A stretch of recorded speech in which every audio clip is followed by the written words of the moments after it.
My name is Melina Hegelheimer, and this year I'm going to be a senior at Ames High. Thank you so much for having me here today.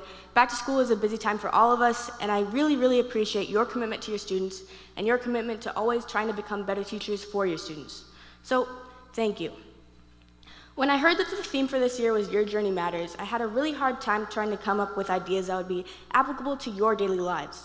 So, in the end, I decided to just talk about 3 aspects of my life from them. So, hopefully after this presentation, you'll have a few more ideas that you can utilize. First, I wanted to talk to you about my cultural heritage. I grew up in a diverse family. Both my parents immigrated to the US, my dad from Germany, and my mom from the Ivory Coast. The peculiar way that my parents' worlds intertwined to create my world gave me and my siblings an exceptional host of exceptional experiences as we were growing up. We're well-traveled, we speak German, and more. However, both my parents were part of the dominant groups in their home countries.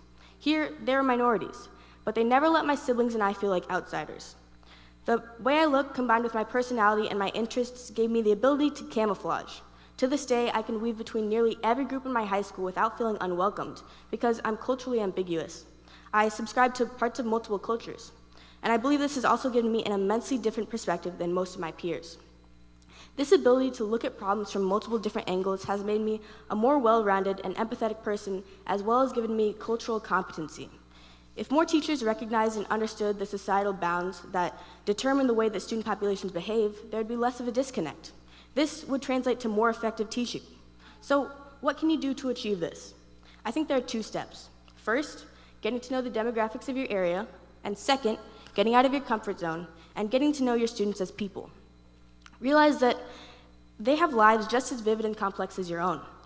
The more you understand and relate to your students, the easier it will be for you to adapt your teaching and do it more efficiently, and reach a more diverse audience. Besides my cultural heritage, another significant part of my life are the sports that I'm involved in. Soccer and track have given me another outlet to meet new people and learn about them, which I am incredibly grateful for. However, the life lessons that sports have taught me have had a much greater effect on me. I could give you countless quotes from my coaches over the years, but I wouldn't do them justice. I genuinely believe that I've been on a team in my life that understand the meaning of dedication and commitment. But the most important thing I've learned is to take pride in what I do. And because of that, every day, I try to give 100% effort. The values I've learned while playing soccer and running track have translated into other areas of my life. School should do the same thing. How can you give students skills that they can translate to other areas of their lives? Because as a teacher, your job is not only to teach your students what's in the syllabus, but to cultivate them into people who are going to make the world a better place someday. It was because of Mr. Mooney's APUSH class and Mr. Smolk's sociology class that I've become so interested in the systems that govern our society and how they put certain people at a disadvantage. So the question is, what do you want your students to get out of your class? What effect do you want to have on their life?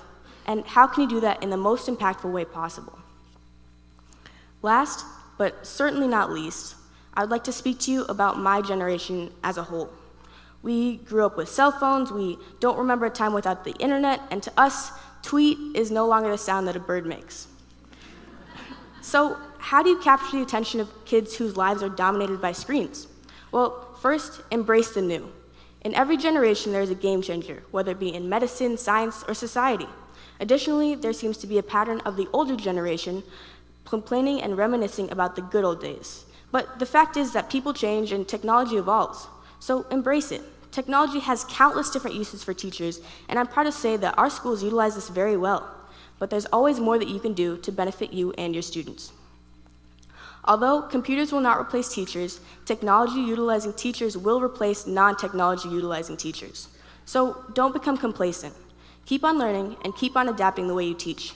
The world won't wait for you to catch up, and neither will your students. I hope by now you see that my main advice is to connect with your students on their level. Although every effort may not be successful, the best thing you can do is to give your students the greatest opportunity to succeed. Ames is a really special place, and a big part of that is due to your commitment to the youth. I hope this presentation gave you a few more ideas that you can utilize this year. Thank you.